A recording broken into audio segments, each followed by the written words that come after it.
how to change the world properly. A bit of on the pretentious side, I suppose, but I was trying to produce something that was a counterposition to this idea that what you should do is go out and fix up other people. Not right. And there's a New Testament line about that, something about, not worrying too much about the log in your neighbor's eye, or about the speck in your neighbor's eye when you have a log in your eye. It's like, yes, no kidding, but do you really want to face that?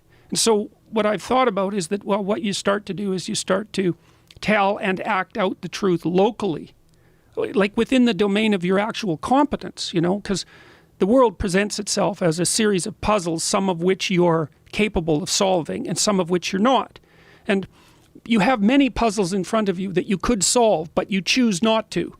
Those are the things that weigh on your conscience. It's like, well, I should really do this, but you don't. I had this idea a long time ago because the world is a pretty dreadful place. I thought, well, what would the world be like if people stopped avoiding the things they knew they should do? Because the question is, how much are we contributing to the fact that life is an existential catastrophe and a tragedy? How much is our own corruption contributing to that? That's a really worthwhile question. Things you leave undone because you're angry, you're resentful, you're lazy, you have inertia.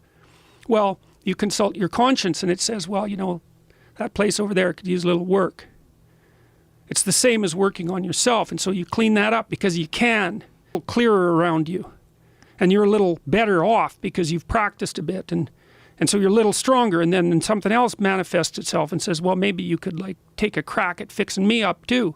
So you decide to do that, and then that gets a little bit more pristine, and soon, and it's humble because you're not exceeding your domain of competence.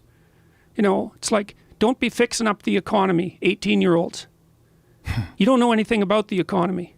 It's a massive, complex machine beyond anyone's understanding, and you mess with it at your peril.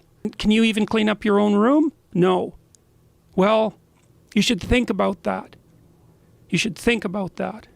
Because if you can't even clean up your own room, who the hell are you to give advice to the world?